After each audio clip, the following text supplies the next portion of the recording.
حبیب اکرم صاحب، اس سارے معاملے کے اندر اگر تھوڑا سا نون لیگ کو ہم ڈسکس کریں تو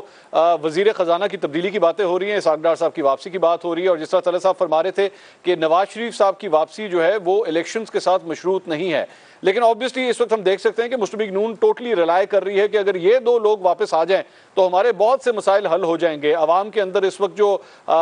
ہمیں جس قسم کی فیڈ بیک آ رہی ہے، لوگ جس طرح ہمیں برا بھلا کہہ رہے ہیں، ووٹ کے حوالے سے بھی ہمیں اس طرح پاپولیرٹی نہیں مل رہی، آپ سمجھتے ہیں کہ اسحاق ڈار کی واپسی اور یا پھر نواز شریف کی واپسی سے مسلم لیگ نون کو وہ اسٹرینتھ مل پائے گی جس کا وہ انتظار کر رہے ہیں؟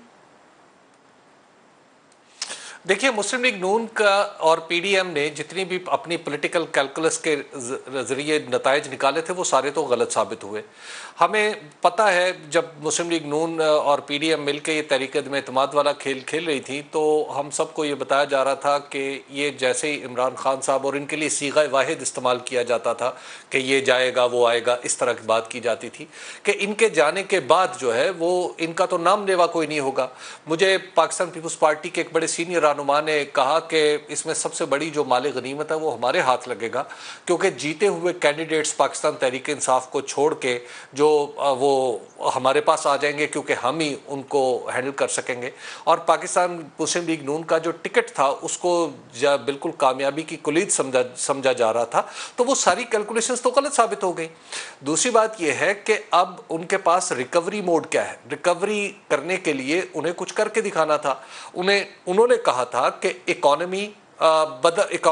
بالکل تباہ ہو چکی ہے، ہم اس کو ریکور کریں گے۔ اچھا، اکانومی میں ریکوری کے کوئی امکانات اب تک نہیں سامنے آئے۔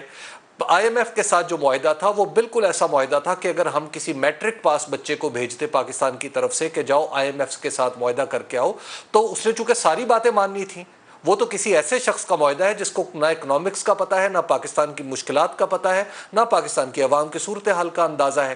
تو وہ اس طرح کا معاہدہ کر کے آ گئے، تو میٹرک کے بچوں والا۔ اب اگر اپنے کیے ہوئے، اپنی لگائی ہوئی گروہ کو وہ کھولنا چاہتے ہیں دانتوں سے، اور دانتوں کا نام انہوں نے اسحاق ڈار رکھ لیا، تو بسم اللہ وہ بھی کر کے دیکھ لیں، کیونکہ اسحاق ڈار صاحب کی جو اکنامک ریسیپی ہے وہ تو مکمل تباہی کا نسخہ ہے۔ پاکستان جس نہج پہ پہنچا ہے اس میں کسی نہ کسی حد تک ان کا بھی ہاتھ ہے کہ پاکستان کے اندر ان کی لبرل پالیسی کی وجہ سے پاکستان کے اندر انڈسٹری تباہ ہو کے رہ گئی۔ انہوں نے جو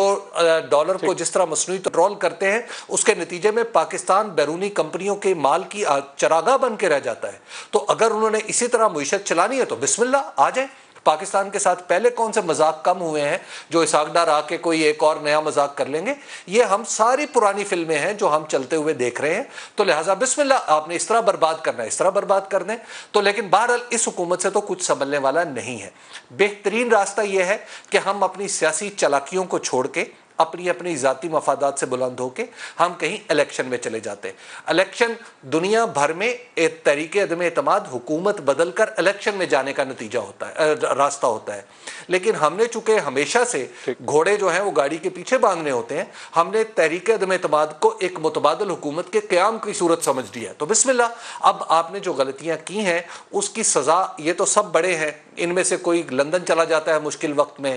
اور کوئی کسی ایک طیارے پہ بیٹھ کے چلا جاتا ہے، کوئی دوسرے طیارے پہ بیٹھ کے چلا جاتا ہے۔ یہاں پہ رہنا تو ان غریبوں نے ہے نا جو بھی سیلاب میں مر رہے ہیں، کبھی دھوپ سے مریں گے، کبھی پیاس سے مریں گے، کبھی سیلاب میں مریں گے۔ یہ تو ہمارے مسائل ہیں نا، ان کے مسائل تو نہیں ہیں۔ تو لہٰذا میں یہ سمجھتا ہوں کہ ایک اصولی راستہ جب تک اختیار نہیں کیا جائے گا الیکشن کا، ہم مسلسل مصیبت میں پڑے رہیں گے۔ جہاں تک ایک آخری بات میں عرض کرنا چاہوں گا کہ عمران خان کو کے مشکلات کا سامنا نہیں کرنا پڑا، عمران خان کی پارٹی کے لیے ٹی وی کے اوپر توبہ طائب کے باقاعدہ ویڈیو چلی، ہاں جی مجھے پاکستان تحریک انصاف نے بھٹکا دیا تھا راستے سے اور اب میں واپس راستے پہ آنے کا اعلان کرتا ہوں۔ یہ مذاق ہم نے اپنے ٹی وی سکرینوں پہ چلتے ہوئے نہیں دیکھا۔ یہ کیا ایک پولیٹیکل پارٹی کے نظریات سے الائن ہونے کا مطلب یہ ہے کہ بندوق آپ کی کنپٹی پہ رکھ کے آپ سے توبہ طائب کروائی جائے؟ کیا یہ پاکستان ہے؟ کیا یہ پاکستان میں انسانی آزادیاں؟ کیا ہم نے مقدمے نہیں دیکھے صحافیوں کے اوپر بنتے ہوئے؟ دیکھیے یہ جو سارے کھیل ہو رہے ہیں، عمران خان نے فرق یہ ڈالا ہے، جوہری فرق نہیں ہے لیکن تھوڑا سا فرق یہ ڈالا ہے کہ انہوں نے اس کو فائٹ بیک کیا ہے۔